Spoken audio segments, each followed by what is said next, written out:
Salut à tous. Alors aujourd'hui on va parler coup franc et analyse dans un instant.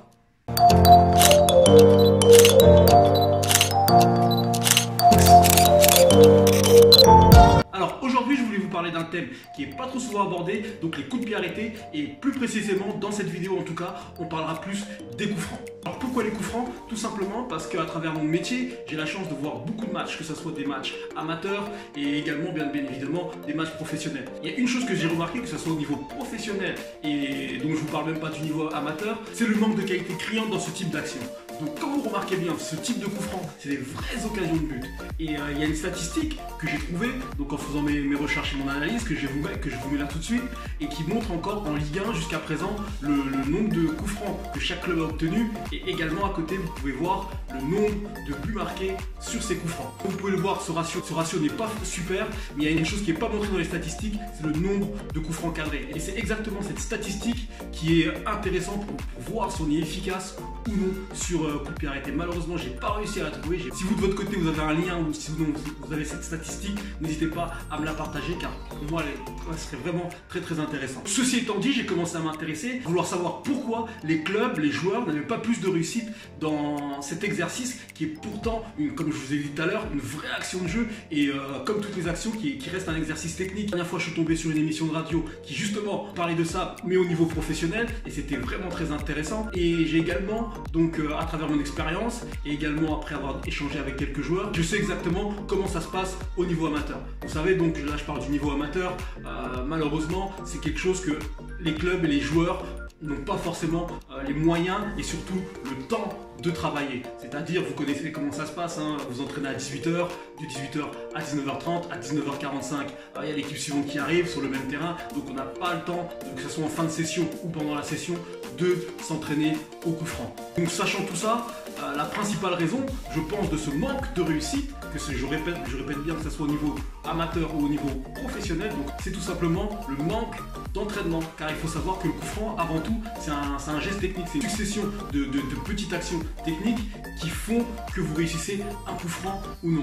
Et quand je dis réussir un coup franc, c'est pas forcément marquer dans la lucarne ou marquer tout court. Réussir un coup franc, c'est être dangereux dessus, faire, comme je dis souvent, faire travailler le gardien, ou tirer, elle tape le poteau, ou elle rase le poteau. Donc tout ça, c'est des coups francs qui sont réussis. Donc bien évidemment, que ce soit au niveau professionnel ou amateur, à chaque fois vous aurez un coup franc, à chaque fois qu'il y a un coup franc, il ne sera pas marqué, on est d'accord. Mais vraiment l'objectif, par exemple, sur 10 coups francs, c'est d'être dangereux 7 à 8 fois. Voilà, là c'est être efficace sur coup franc. Par contre, si le ratio descend à 4 coups francs sur 10, là c'est pas efficace. Et donc c'est comme tout, comme je vous disais tout à l'heure, les coups francs, ça reste un geste technique et ça va être travaillé au même titre qu'une passe de l'intérieur du pied par exemple, qu'un dégagement, qu'une transversale, et c'est un travail qui demande beaucoup de répétitions. Et donc la dernière chose que j'ai faite, et qui est pour moi la partie la plus importante, j'ai commencé à analyser les meilleurs tireurs de coups francs. Donc que ça soit Neymar, Messi, Eriksen, Lewandowski qui est un très bon tireur de coups francs, j'ai commencé à les analyser, leur manière de tirer, leur routine, et afin d'être le plus pertinent possible lors de mes sessions et surtout mieux comprendre le fonctionnement des bons tireurs de coups francs.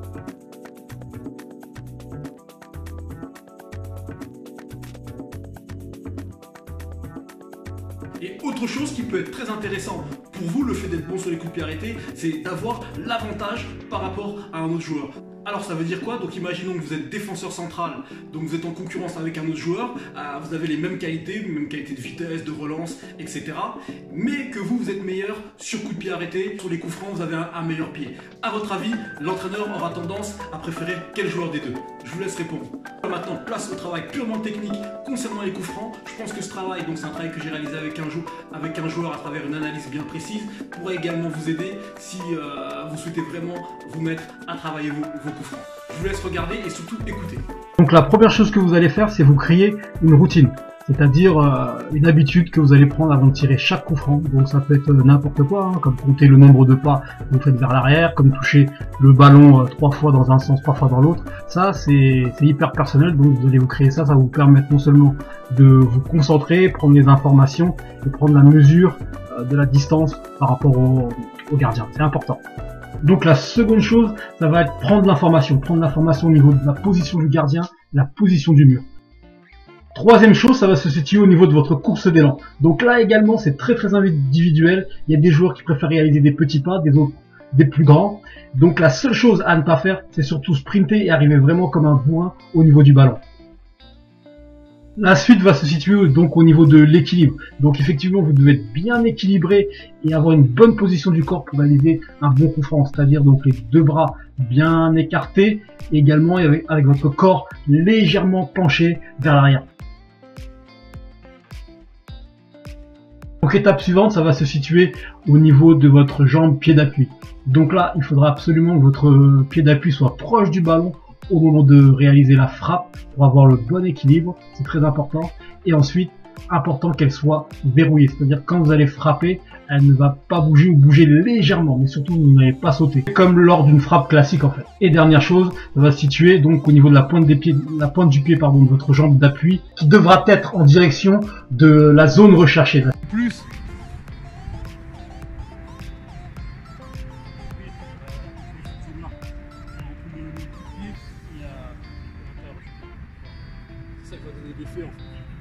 Et pour la surface de frappe, après avoir analysé pas mal de joueurs, j'ai constaté qu'ils frappaient beaucoup entre le coup de pied et l'intérieur du pied, mais c'est une zone qui est très difficile. Et là, je dirais, ça va être propre à votre ressenti, vos sensations personnelles. Mais intérieur du pied, c'est très efficace également. Donc la suite, ça va être le fait de suivre, accompagner la frappe. Donc c'est de finir le geste. Donc c'est hyper important. C'est ce qui va donner l'effet et la force à votre frappe. Contrairement à une transversale où souvent on verrouille la cheville, le pied, donc pour être précis. Donc là, on va vraiment accompagner la frappe en finissant avec le pied quasiment devant la jambe d'appui en fait. Et la dernière chose, là, même la plus importante que j'aurais pu mettre en numéro 1, c'est tout simplement cadrer. Parce que pour marquer, il faut cadrer, il n'y a pas le choix. Donc maintenant, place à quelques séquences que nous avons réalisées avant toutes les rectifications que je vous ai montées précédemment. Je vous laisse regarder. Oula!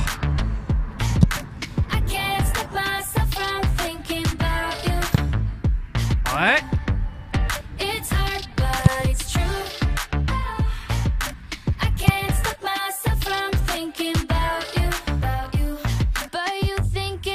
Fini.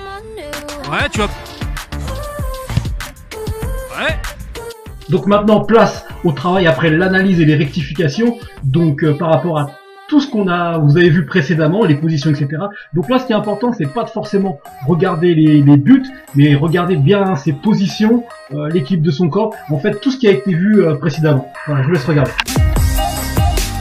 Ouais, pas trop mal. Et...